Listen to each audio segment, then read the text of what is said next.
वैदिक संस्कृति के अंदर हम अक्सर 4 आश्रम की बात करते हैं, जिसको लोग बहुत ही गलत तरीके से इसको सोचने लगते हैं, उस तरह लेने लगते हैं। और हालाँकि आप देखें उस पे चलता कोई नहीं है।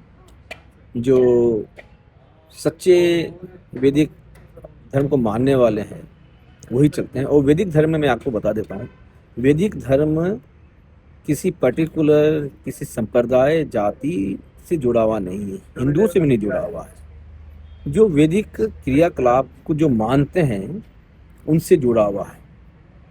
तो अब मैं आपको बताता हूँ, जिसको 4 हम आश्रम कहते हैं, ब्रह्मचार्य आश्रम, गृहस्थ और वानप्रस्थ और संन्यास।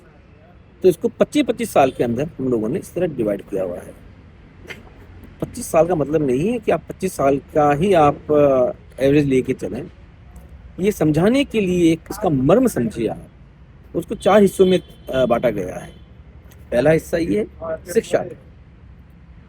शिक्षा का आप, क्योंकि एक माँ बाप अपने जीवन काल के अंदर जो सीखते हैं अपने बच्चों को देते हैं, और ये प्रकृति का नियम है। हर प्रकृति के अंदर जो भी जानदार चीज़ है, जो भी जानवर है, जो भी इंसान है, सब अपनी अपनी नस्ल को, अपनी अपनी आने वाली पीढ़ी को वो सब कुछ देते हैं जो वो जानते हैं अपने जीवन में। लेकिन इंसान का जो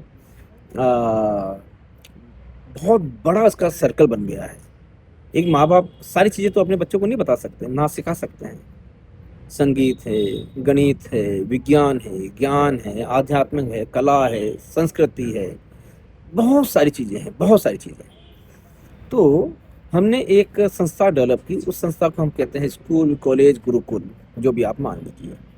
और जब व्यक्ति को, बच्चे को ये लगता है कि उसकी सीखने क्या वक्त है, या जो सीखने की उसकी जो जिज्ञासा है वो शांत हो गई है, और हालांकि सीखना तो पूरी जीवन होता है, लेकिन उसको ये लगता है कि अब मैं जीवन व्यापन कर सकता हूँ जो सीखा है उससे, तो आप वहाँ तक आपका ब्रह्मचर्य आश्रम आप उसको मान सकते हैं। उसके बाद में शुरू होता है गृहस्थ आश्रम। गृहस्थ आश्रम में आप जीवन की वो जितनी भी मूलभूत जो चीज़ें हैं, जो आपको पोषित कर सकती हैं शारीरिक, मानसिक, भावनात्मक रूप से, चाहे उसमें आपका शादीशुदा ज़िंदगी हो, आपका वैवाहिक जीवन हो, चाहे आपका अर्थ से संबंधित आप पैसा कमाना, इज्जत कमाना, शोहरत कमाना, जो करना चाहें वो आप कीजिए नैतिक तरीके से, और आपकी वो जितनी भी डिज़ायर है वो सारी फुलफिल हो जाए।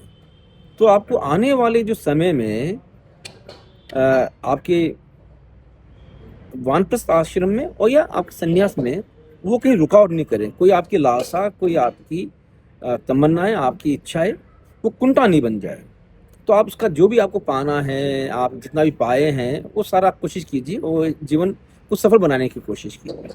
फिर तीसरे पे आ जाता है आपका वानप्रस्थ आश्रम। जितना भी आपका जो डेटा है, जो आपने सीखा है, वो आप कोशिश कीजिए कि आप अपनी आने वाली नस्लों को दें, और आप समाज सेवा करें।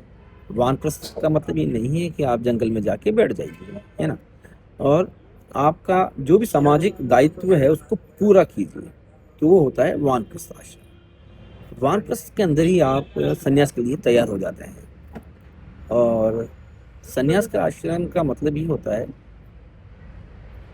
कि डिसअटैचमेंट, और इसका परित्याग करनी नहीं होता है कि आपको कुछ त्यागना है। त्यागना नहीं, त्याग स्वयं होना, अपने आप से आना चाहिए। और जब ये चीज़ शुरू हो जाती है तो जीवन सरल होने लगता है, क्योंकि अब आपका जो बुढ़ापा है, आपको मालूम चला है कि जो शरीर है, जो काया है, वो पहले जैसी नहीं रही। जो सामाजिक परिवेश था वो पहले जैसा नहीं रहा, वो बदल गया। हर चीज़ बदलती है, तो आपको मालूम चल जाता है कि हर चीज़ बदलती है। जो बदलती है वो कभी ना कभी खत्म होती है, और जो नहीं बदलता है वो आप खुद हैं। जो नहीं बदलता है वो आप खुद हैं, जो बचपन से लेके अब तक आपने अनुभव किया है। तो इसका मतलब ये होता है कि आपकी जो लालसा है जीवन के प्रति, वो अपने आप ही झड़ जाती है। जैसे फ्रूट पकने के बाद अपने आप नीचे गिर जाता है, तो शरीर का भी ऐसा ही मोह होता है, वो अपने आप छूटने लगता है। आपकी जितनी भी वासनाएं होती है सब के सब तृप्त हो जाती है, वो छूट जाती है। इसी तरह आपकी जो भाव होते हैं उसको आप समझने लगते हैं, आपके मन को समझने लगते हैं। तो आपका मन से वैराग्य हो शुरू हो जाता है, तो आप वैराग्य में अपने आप ही आ जाते हैं और आपका संन्यास आश्रम घटित हो जाता है। इतना सा सिंपल सा है, उसको सिंपल तरीके से कीजिए, बड़ा आनंद आएगा।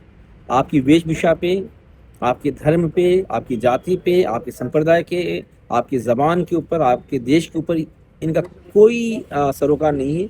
वैदिक संस्कृति सबके लिए है, मानने वालों के लिए। धन्यवाद।